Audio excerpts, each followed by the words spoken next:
벌써 7년 전 2017년을 닫고 2018년을 열던 송구 영신 예배 때 나눌 말씀 가운데 한 이야기입니다.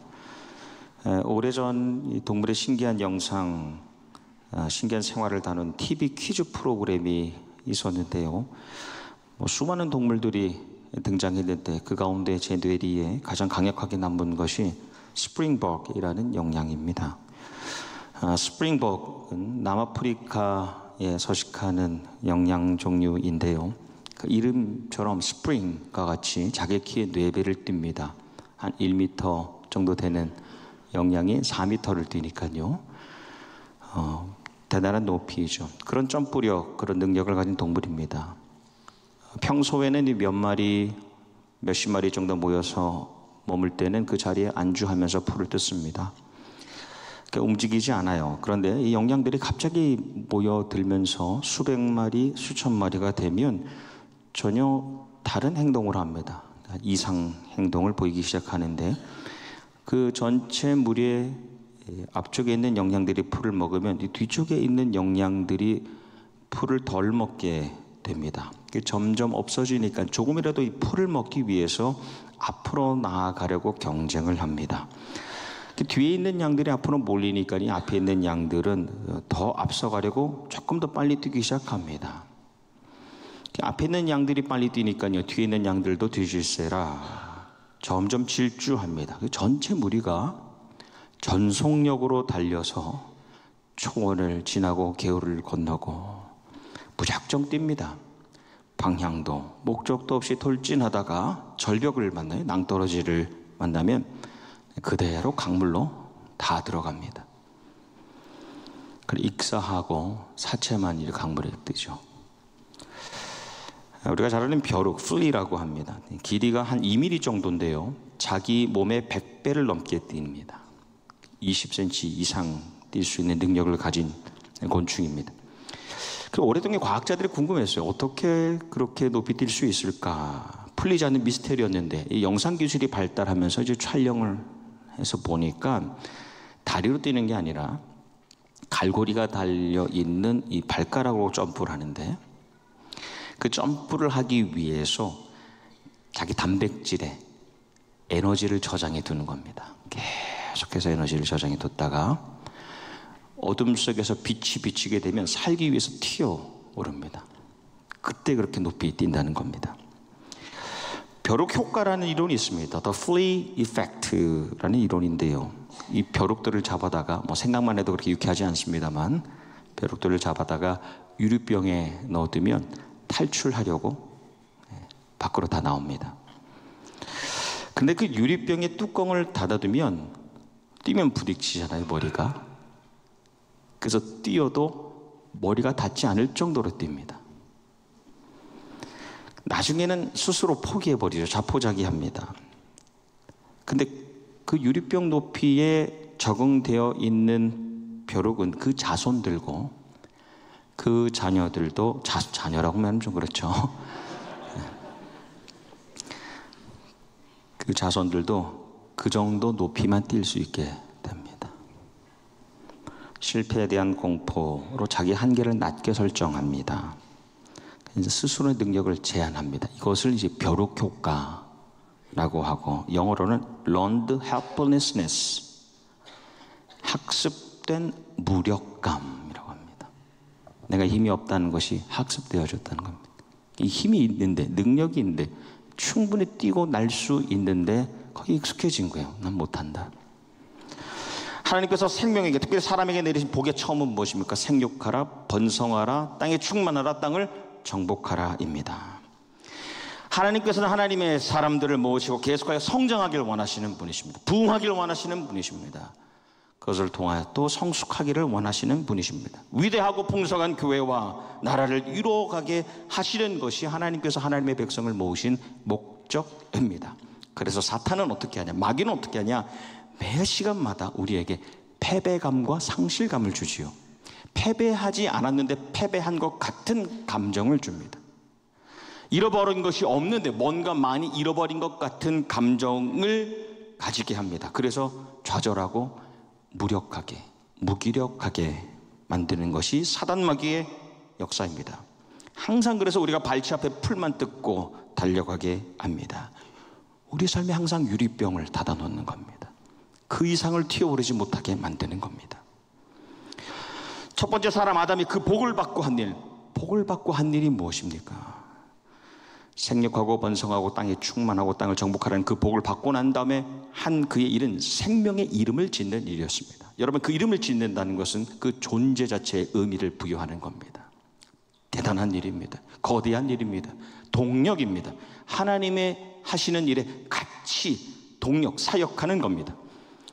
근데 그 첫사람이 죄를 짓고 한 일, 죄를 짓고 난 다음에 한 일이 무서워서 동산나무에 숨는 것이었습니다. 어제까지만 해도 여기저기를 다니면서 생명의 모든 이름을 주었던 그가 오늘 무기력하게 나무 한 그루 뒤에 숨어 있는 겁니다. 그것이 사단의, 이 마귀의 역사입니다. 최종적 목적입니다. 하지만 새로운 아담, 예수 그리스도께서 오셔서 하신 일은 무엇입니까? 그 사람 온통 올거매고 있었던 죄사슬로부터, 그 사람이 숨어 있었던 동굴로부터 그를 끌어내는 겁니다. 그의 안에 있었던 레기온, 군대 마귀를 빼내셔서 돼지떼게 몰살시키시고 그 한 사람을 살리시고, 말씀해 보면 그로 하여금 위대한 일, 그가 하신 일을 동네에 전하게 하시는 것, 그것이 예수님께서 오셔서 하신 일입니다. 예수님께서 하신 일은 무덤을 막아뒀던 그 돌무덤, 그 뚜껑을 열어내시는 겁니다. 죽음 앞에서 무기력하고 도망갔던 그 제자들을 다시 부르시고 모으시고 복음을 전하게 하시고 땅끝까지 가게 하시고 교회들을 세우게 하시고 나성영락교회를 세우게 하시는 것, 그것이 하나님의 하시는 일입니다. 이스라엘 백성들이 출애굽했습니다. 홍해도 지났습니다. 시내산에서 머물고 시내사도 건너왔습니다. 그리고 한 1년 정도, 많이 잡았자 한 13개월이 되어서 그 짧은 시간에 가나안 바로 직전까지, 문 앞까지 왔습니다. 신강야와 바란 광야 사이 가나안에 들어가는 그 입구 무렵에서 진을 칩니다. 그것이 우리가 잘 아는 가데스 바네아라는 곳이죠. 거기서 일어난 사건이 가나안에 정탐꾼을 보낸 일입니다. 근데 이 일은 민수기에도 기록되어 있고 신명기에도 기록되어 있어요. 민수기에 보면 하나님께서 모세에게 정탐꾼을 보내라 라고 하셨고, 신명기에 보면 하나님께서 그들에게 올라가 차지하라, 두려워하지 말라라고 말씀하십니다. 분명한 차이가 있죠. 어느 것이 맞느냐? 원래 하나님께서는 이스라엘 백성들이 신과 바란 광야 사이에 있었던 그 백성들이 그대로 쳐서 올라가서 가나안으로 가기를 원하셨던 겁니다. 근데 백성들이 모세에게 우리보다 사람을 먼저 보내서 그 땅을 정탐하게 하고 어디로 올라가는 것이 좋은지, 어느 성읍으로 가는 것이 좋은지를 먼저 보게 하고 우리에게 알리게 하자라고 했던 겁니다. 그래서 그러면 너희가 정 그렇게 원하면 지파 가운데 지도자들 한 사람씩 뽑아서 보내라 라고 하나님이 말씀하십니다. 그래서 우리가 잘 알듯이 각 지파에서 지도자 한 사람씩 뽑아서 12명을 가나안으로 보내 정탐을 시키지요. 그렇게 백성들이 궁금해하는 가운데에 12명의 지도자들이 40일을 정탐하고 와서 보고합니다. 그중 10명이 거기 정말 젖과 꿀이 흐릅니다. 그런데 거기 사는 사람들은 강력하고 거기 세워진 성읍들은 견고합니다. 그 이야기를 듣고 이제 백성들이, 자기 지도자들이 한 얘기잖아요. 내 지파의 최고의 우두머리가 한 얘기입니다. 지파마다 난리가 납니다. 말씀해 보니 갈렙이 백성들을 진정시키고 그리고 격려하며 말합니다. 우리가 올라갑시다. 그 땅을 점령할 수 있습니다. 능히 이길 수 있습니다. 능히 우리에게 이길 수 있는 능력이 있습니다 라고 하는데, 다른 이들이 우리는 도저히, 다른 번역에 능히 쳐 올라갈 수 없습니다. 무기력입니다. 우리는 할 수 없다. 그들은 우리보다 강합니다. 분명히 강합니다. 그 다음 말씀해 보면 우리가 다녀온 그 가나안 땅은 우리를 삼키는 땅, 우리가 가면 다 죽는, 우리를 죽이는 땅입니다 라고 하면서 말씀에 악평을 합니다. 다른 번역에 보니까 나쁜 소문을 퍼뜨립니다. 백성들이 다 듣게 됐겠죠. 말씀에 백성들이 소리를 지르고 밤새 통곡하며 모세와 아론을 원망하기를, 차라리 그 다음 이 원망이 중요해요. 우리 애굽 떠나지 않고 차라리 거기서 죽는 게 낫다. 애굽으로 다시 돌아가자입니다. 그때 이번에 여호수아가 갈렙과 함께 선포합니다. 우리가 돌아다니며 정탐하고 온 땅은, 이 공동번역에 보니까 이렇게 번역되어 있어요. 기막히게 좋은 땅. 기가 막히게 좋은 땅이요. 우리가 야훼 하나님의 마음에 들기만 하면 우리는 그 땅으로 들어가 차지할 수 있을 것이요. 그러니까 들어가든 들어가지 말든 우리가 야훼 하나님을 거역하지는 맙시다. 하나님께서 우리 편이시니 두려워하지 맙시다. 다음 장면은 우리가 오늘 나눈 말씀, 우리가 잘 아는 장면입니다. 갈렙과 여호수아 갈렙을 돌로 쳐서 죽이려고 할 때 그 순간에 하나님께서 임재하시고 진멸하려고 하시는데 모세가 중보하지. 하나님께서 지금까지 하셨던 일을 다른 백성들도 다 들었는데 이제 와서 죽이시면 어떡합니까? 중보하여 살려주시지만 그 다음부터는 방황이 시작됩니다. 출애굽에서 가나안 직전까지 한 1년 정도. 하지만 그 광야 생활 가운데에 백성의 지도자라고 했던 그 지파의 우두머리라고 할 수 있었고, 가나안으로 갔었던 그 정탐꾼들이 그동안 어떤 리더십을 보여왔을까? 좀 생각해 보면 항상 애굽을 생각하지 않았겠습니까? 조금만 어려움이 와도 애굽으로 다시 가야 되는 거 아닌가? 내가 얻을 젖과 꿀 유익만 기대하고 어려움을 만나면 애굽을 생각하고 과거를 후회하고 미래를 비관합니다. 근데 하나님께서 모세에게 내가 이 백성을 다 진멸하시겠다라고 하시고 난 다음에 하신 말씀을 보면 내가 이제 너를 통해서 더 강력하고 위대한 크고 강한 나라를 이루겠다라고 하십니다. 하나님의 분명한 뜻이 어디 있습니까? 하나님의 의지는 누가 되었든 지금을 살아가는 백성이 아니라 하여도 내 백성으로 하여금 거기 들어가게 하겠다는 겁니다. 그래서 거기에 다윗의 왕국을 세우고 거기에 예수 그리스도를 보내주시고 그곳에 하나님의 나라를 세우고 하나님의 교회를 세우시겠다는 것이 하나님의 뜻이고 하나님의 의지입니다. 너희가 아니어도 된다는 거예요. 하나님께서는 그 시대에 내 백성에게만 미래를 주겠다는 겁니다. 내 백성에게만 약속된 그 땅 가나안을 주겠다라고 말씀하시는 겁니다. 근데 이 백성들이 우리가 애굽으로 다시 돌아가겠다라는 이 말은 아주 가슴 아픈 말이에요. 얼마 전에 있었던 홍해에서의 그 기적, 신앙의 체험이잖아요. 홍해가 갈라지는 그 기적. 그것도 우리가 다 잊었다는 겁니다. 나와는 더 이상 상관이 없다는 겁니다. 시내산에서 주셨던, 시내산에서 하나님께서 친해 주셨던 그 율법 말씀과 또 광야에서 이제 세우기 시작했던 그 성막, 그 광야의 교회도 없어도 된다는 거예요. 애굽으로 가면 애굽의 우상을 다시 섬기겠다는 겁니다.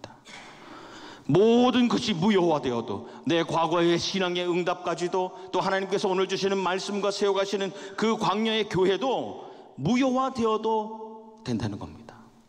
풀만 보고 밑만 보고 앞으로 가는 백성들, 뛰어오르지도 날아오르지도 못할 것을 아시고 여호수아와 갈렙 그리고 도약할 수 있는, 비상할 수 있는 다음 세대에게 미래를 주시는 겁니다. 하나님께서는 그때까지 기다리시는 겁니다. 제가 소망하기를 오늘 함께 예배드린 예배자들이 여호수아 갈렙과 함께 하나님의 미래로 함께 들어갈 수 있는 하나님, 이 시대의 하나님의 백성이 되기를 소망합니다. 네. 그래서 가나안이라고 하면 어떤 지역이나 토지나 부동산을 말하는 것이 아닙니다. 그 개념을 넘어서서 하나님께서 나의 백성의 다음 세대, 믿음을 간직한 새로운 백성에게 선물로 주실 그 미래 자체입니다. 우리 가나안 하면 어느 땅, 어느 토지를 생각합니다. 그것을 넘어서는 개념입니다. 소망을, 생명의 터전을 상징합니다. 시대를 넘어서는 겁니다. 그래서 이것은 미래를 넘어서 영원까지 이어져 우리가 죽음 후에 요단강을 건너서 가게 될 하늘나라를 상징하는 것이죠. 하나님은 이 시대에 하나님의 백성 우리를 통하여서 다음 세대, 이어질 세대에게 가나안의 미래를 선사하기를 원하시는 분입니다. 그래서 우리가 항상 고민해야 됩니다. 내가 우리 다음 자녀들에게, 내 육적인 자녀뿐 아니라 이 교회 나성영락의 다음 세대들에게 무엇을 남겨줄 수 있을까? 무엇을 남겨줄 수 있을까? 내가 오늘 하나님이 부르셔서 떠났을 때에 너가 너의 자녀들에게, 영락의 자녀들에게 무엇을 남겨줬냐? 하나님께서 하나님의 백성의 그릇을, 하나님은 하나님의 백성들의 그 그릇을 채워가기를 원하시는 분이십니다. 그 말씀에 보면 입을 크게 벌리라고 하시죠. 그릇을 넓게 가지고 살아가는 겁니다. 얼마 전에 제 아들이 시계에 대해서 관심을 가지기 시작한 것 같아요. 뭐 친구들이랑 이야기하면서. 근데 저한테 와서 얼마 전에 아버지, 제 친구 누구누구는 이번에 대학을 간다고 할아버지가 자기 시계를 줬는데 이름이 리처드 땡이라고 비싼 거래요. 저도 예전에 한번 들은 기억이 있어서 제일 싼 게 한 30만 불, 뭐 40만 불 합니다. 집에 하나씩 다 있으신가 봐요. 참 놀라서. 저나 아들이나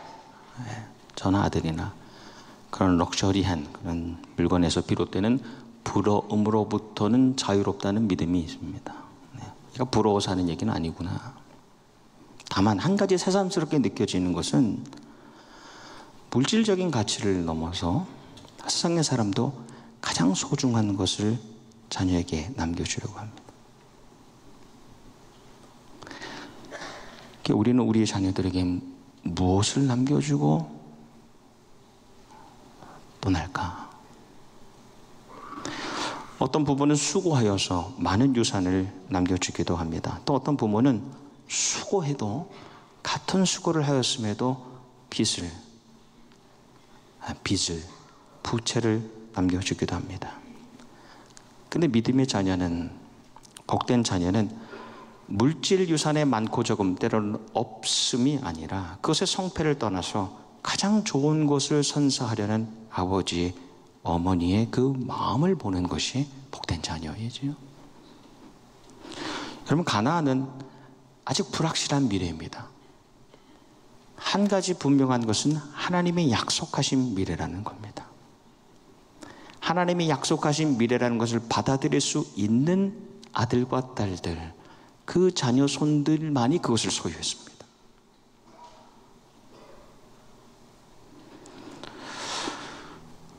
우리 영락의 오늘 모든 예배자들이 하나님의 믿음의 유산을 누리고 물적 또 인적, 영적 자원을 물려줄 수 있기를 소망하는 것이죠.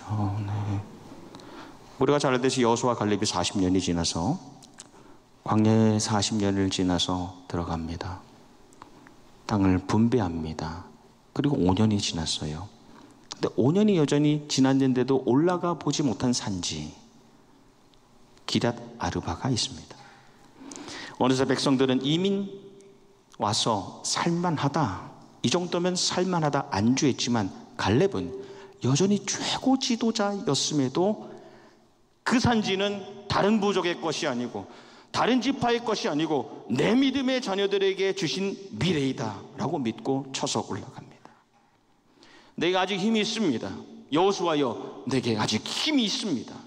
그렇게 얻어냈고 그 땅을, 그 헤브론을 유다 자손의 다윗 왕국으로 세워가는 겁니다.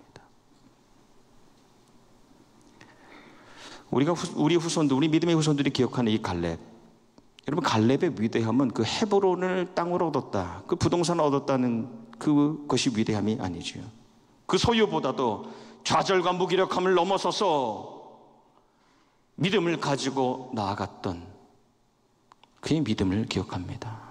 우리가 믿음으로 얻은 가나안, 이 아름다운 나성영락의 유산을 믿음과 함께 전해줄 수 있기를 주님의 이름으로 축복합니다. 고대 중국의 진나라 시황, 진나라의 첫 번째 황제, 그리고 진시황이라고 하죠. 북쪽의 북방의 오랑캐 공격을 막기 위해서 그 침입을 막으려고 쌓은 성이 만리장성입니다. 보니까요 1000년 동안 쌓았어요. 그리고 최소 이 두께가 5m입니다. 길이가 2700m, 1700마일인데 조금 감이 없으실 것 같은데 그 성의 길이가 LA에서 애틀란타까지입니다. 이제 좀 감이 오시죠? 절대로 오를 수도 없고 절대로 뚫을 수도 없고 절대로 넘을 수도 없는 방어벽, 어떤 진입도 막을 수 있는 벽. 그래서 처음 만리장성이 세워지고 100년 동안 3번의 완벽한 침입을 당합니다. 이 오랑캐 유목민들이 성을 오르려고 하지 않았어요. 성을 허물려고 하지 않았습니다. 문을 지키는 사람에게 뇌물을 줬어요. 그냥 열린 문으로 쉽게 들어왔습니다. 아무리 견고한 성을 오랫동안 지어도 견고한 믿음이 없는 나약한 의지의 사람들이 지키면 다 사라집니다. 거룩하지 못한 사람들, 정결하지 못한 사람들이 지키면 모든 유산도 순식간에 사라집니다. 땅보다도 성보다도 귀한 것, 땅과 성과 함께 남겨둬야 될 것은 믿음이고 믿음의 사람들이죠. 말씀을 맺으면서 오래전에 이 하버드대에서 심리학자들이 장기간에 걸쳐서 이 청년들 젊은이들을 조사했습니다. 추적하여 조사했습니다. 학력과 재력과 환경 조건이 모두 비슷한 청년들. 근데 유일한 차이가 무엇이냐? 목표가 있느냐? 삶의 분명한 미래에 대한 생각이 있느냐? 그 차이만 있었습니다. 25년이 지나서 보니까 뚜렷한 장기적 목표가 있었던 청년들 3%. 사회의 모든 각계각층에서 리더의 역할을 감당하고 있었습니다. 크게 이런 것들이 있었습니다. 뚜렷한 하지만 단기적인 목표가 있었던 청년들 약 10%, 대부분이 사회의 중상층을 차지하고 있었습니다. 모호한 목표를 가지고 있었던 청년들 한 60%, 대부분의 젊은이들이 이제 노년이 되었겠죠. 사회 중하층에 속해 있었고 어떠한 목표도 가지지 않았던 청년들 27% 항상 최하층에 머물러 있었습니다. 처음 이민 온 그날 아마 오늘 예배드리는 모든 분들은 가정을 향한 또 교회를 향한 비전이 움트기 시작했고 또 그 비전을 이루었고 이 많은 유산을 우리가 쌓아왔습니다. 우리 다음 세대들은 어떻게 미래를 준비해야 하는가? 마지막으로 아주 간단한 이야기인데요. 보통 꿀벌이 겨울을 넘기기 위해서 꿀을 모읍니다. 근데 꿀벌들이 1g의 꿀을 모으기 위해서 1g 여러분 얼마 되겠어요? 꿀벌 하나가 125송이의 평균 125송이의 꽃을 날아다닙니다. 그래서 1g을 모읍니다. 근데 이 학자들이 꿀벌들을 열대지방으로 옮겨 놨습니다. 아무래도 꽃이 많을 수 있으니까요. 근데 관찰했는데 거기서도 열심히 일을 하는 거예요. 서로 도우면서 협력하여서 열심히 꿀을 모읍니다. 곧 겨울이 오겠지. 곧 겨울이 오겠지. 그런데 겨울이 안 와요. 그러니까 벌들이 더 꿀을 모을 필요가 없겠구나 하고 그만두었는데 시간이 지나면서 이 벌들이 이상현상을 보이는 겁니다.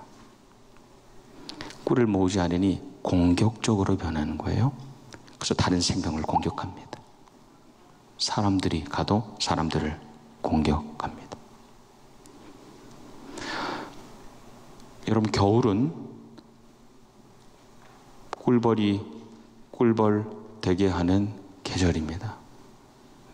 겨울이 필요하죠. 고난은 믿음의 사람 되게 하는 과정입니다. 하나님께서 가나안이라는 미래를 이스라엘에게 주기를 원하셨어요. 믿음으로 그것을 누릴 뿐 아니라 다음 세대에게, 다음 자녀손들에게 그것을 선사하기를 원하셨습니다.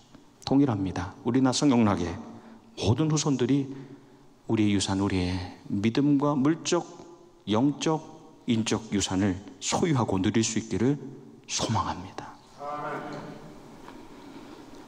그것을 계속 물려주는 교회, 내 육신의 자녀가 아니어도 영적인 자녀, 우리 교회 안에 다음 세대를 위하여 유산을 마련하고 그것을 선사하는 그런 예배자들이 되기를 주님의 이름으로 축원합니다.